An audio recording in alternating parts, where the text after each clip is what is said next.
reino de Deus, ele vai de eternidade a eternidade. Esse é o reino de Deus. Ou seja, desde do primeiro relacionamento de Deus com as suas criaturas, com o seu poder e o seu domínio e autoridade, ali já é o reino de Deus. O reino dos céus, entretanto, se refere ao reino de Deus desde a encarnação de Jesus Cristo até o final do milênio. Por que desde a encarnação de Jesus Cristo até o final do milênio, o reino de Deus agora é chamado de reino dos céus? Exatamente porque dentro deste período da encarnação de Cristo até o final do reino milenar, este período é o período em que o reino de Deus, ele ganha uma natureza intrínseca, uma natureza de caráter espiritual, uma natureza orgânica, em que o reino de Deus não é um trono lá em Jerusalém, no qual se assentava Salomão, se assentava Josafá, se assentava, porque o reino de Israel, embora reino de Deus, ele tinha uma natureza terrena, tinha uma natureza política, uma natureza material, porque os seus limites estavam em Jerusalém, o trono estava em Jerusalém, o rei era um homem que ali estava assentado, e tudo o que acontecia ali era de ordem material. Até as bênçãos que Deus prometeu na primeira aliança para o povo de Israel eram bênçãos de caráter temporal e de caráter material. Basta que você leia Deuteronômio capítulo 28 e você verá como que aquele reino de Deus com o povo de Israel antigamente era um reino de características meramente humanas. Quando, entretanto, veio, o verbo se fez carne, e aqui começa de fato esse reino dos céus, ou o reino dos céus, ou melhor, o reino de Deus, ele assume agora a partir de Cristo uma outra natureza. Ele assume uma natureza interior, orgânica. Imagine que Deus, o verbo que é Deus, ele se fez o quê? Carne. Então aqui está o reino dos céus. Quando Deus entra dentro do homem, não é uma questão de Deus aparecer para o homem lá no Monte Sinai. Fala, pessoal, eu vou dar essas leis aqui para vocês cumprirem, viu? E se vocês transgredirem, eu vou dar chicotada em todos vocês. Não é isso. Agora, Deus, ele vem habitar o homem. A natureza orgânica desse reino é Deus no espírito humano. Esse é o primeiro mistério revelado nessa primeira parábola, que é a parábola do semeador. O reino é semeado dentro do coração do homem. E aí nós temos que agora abandonar qualquer conceito e qualquer entendimento de um reino meramente litúrgico, meramente ritualístico, meramente exterior, para agora voltarmos para o nosso interior. O Espírito de Deus habita em todo aquele que crê. O inimigo, entretanto, ele vem para confundir, e ele vem para roubar esse entendimento, para que você não viva como templo vivo de Deus, para que você não viva a vida interior com Deus, não tenha uma experiência de vida no seu interior, para que você viva de maneira superficial, viva de maneira exterior, viva de maneira ritualística, preocupado com as coisas exteriores.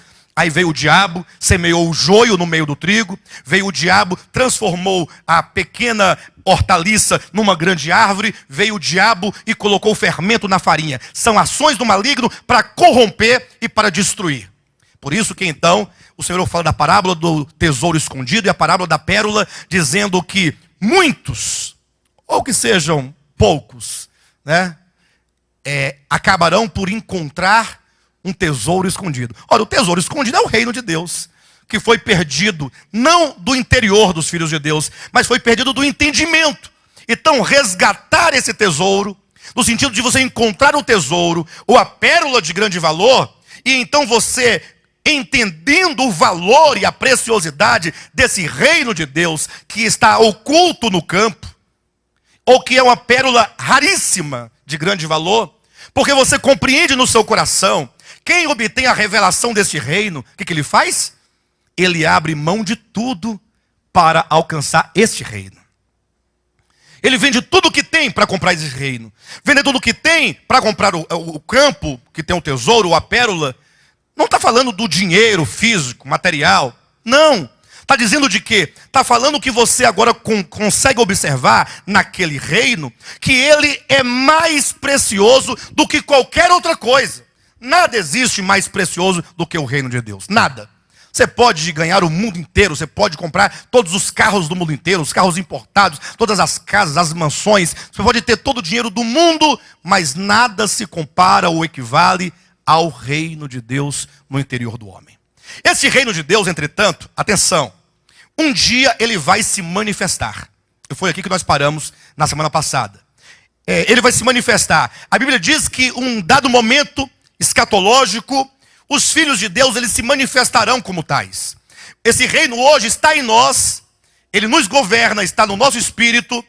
Entretanto, se você chegar para alguém e falar assim, olha, olhe para mim, a pessoa vai olhar para você, e você vai dizer assim, olha, eu sou o reino de Deus, porque o reino de Deus está dentro de mim. A pessoa vai dizer, você está ficando doido? E se você afirmar, está dentro de todo mundo? Não, está dentro somente daqueles que creem no Evangelho. Aí piorou a situação. Vão dizer que você está louco. Porque qual é a diferença entre você e o outro?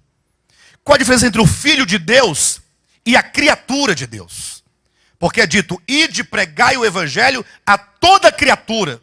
Portanto, todos são criaturas. Agora, somente quem crer é que será feito filho de Deus. Esse ser filho de Deus que é o ser constituído reino. Aí alguém vai dizer assim, mas como é que você pode provar isso? Então, humanamente falando, fica um tanto difícil você provar questões espirituais. Entretanto, um dia, esse reino vai se manifestar. Será a manifestação do reino de Deus ao mundo inteiro. Isso acontecerá por ocasião da segunda vinda de Cristo. Evidentemente, esses que serão manifestados durante esse reino a todo mundo, são aqueles que, ao encontrarem a pérola de grande valor, são aqueles que, ao encontrarem o tesouro no campo, eles vendem tudo o que têm para adquiri-lo. Ou seja, fazem daquilo, ou do reino de Deus, a coisa mais importante. A pessoa está disposta a abrir mão de qualquer coisa para experimentar e vivenciar esse reino de Deus. Então, quando Cristo voltar, Cristo e o seu povo, redimido, santificado, transformado, conformado, glorificado, salvo plenamente, Cristo e a sua igreja vencedora. Entenda essa palavra, igreja vencedora. A igreja de Cristo ela é muito grande, mas o Apocalipse diz que somente aqueles que vencerem é que receberão da parte de Cristo o compartilhar do seu reino. Somente os que vencerem. Nós lemos em Apocalipse, eu quero ler com os irmãos agora novamente. Apocalipse capítulo 2. Abra sua Bíblia e observe o que está escrito. Versículo 26 e 27. Diz assim, olha, ao vencedor que guardar até o fim as minhas obras, eu lhe darei autoridade sobre as nações. Então nós temos aqui algumas informações. Então, eu pergunto à igreja, para quem o Senhor dará autoridade sobre as nações? Ao vencedor. Pastor, mas eu penso que todos os crentes são vencedores. Então você tem que ler com mais atenção cada uma dessas cartas aqui do Apocalipse. Carta a Éfeso, carta à igreja em Esmirna, carta à igreja em Pérgamo, carta à igreja em Tiatira, carta à igreja em Sardes, carta à igreja em Filadélfia, carta à igreja em Laodiceia. Ao lermos essas cartas, o que nós vamos observar? Que em cada uma delas, o Senhor se dirige, primeiramente fazendo um elogio àquela igreja. Em segundo lugar, o Senhor demonstra uma fraqueza da igreja, demonstra uma falha da igreja, demonstra algum aspecto da igreja que não está de acordo com o propósito de Deus. É Deus revelando os mistérios. Inclusive a próxima série de 7 será essas 7 cartas. E então, no finalzinho de cada uma das cartas, o próprio Jesus nos convida a uma mudança, ao arrependimento. Então ele diz, olha, aquele que vencer. Ora, vencer o quê? Aquele que vencer esta condição degradada da igreja. Aqueles que reagirem positivamente. Aqueles que estiverem insatisfeitos com a mera aparência do reino. Aqueles que estão insatisfeitos com o joio. Aqueles que estão insatisfeitos com a grande árvore. Aqueles que estão insatisfeitos com o fermento. E deles então abre mão, rompe com o cristianismo caído. Para então viver uma experiência real de reino de Deus. Esse então o vencedor. E somente o vencedor é que então receberá da parte de Cristo autoridade sobre as nações, com a vinda de Cristo. Portanto, Cristo e os cristãos vencedores irão reinar por 1000 anos sobre nações.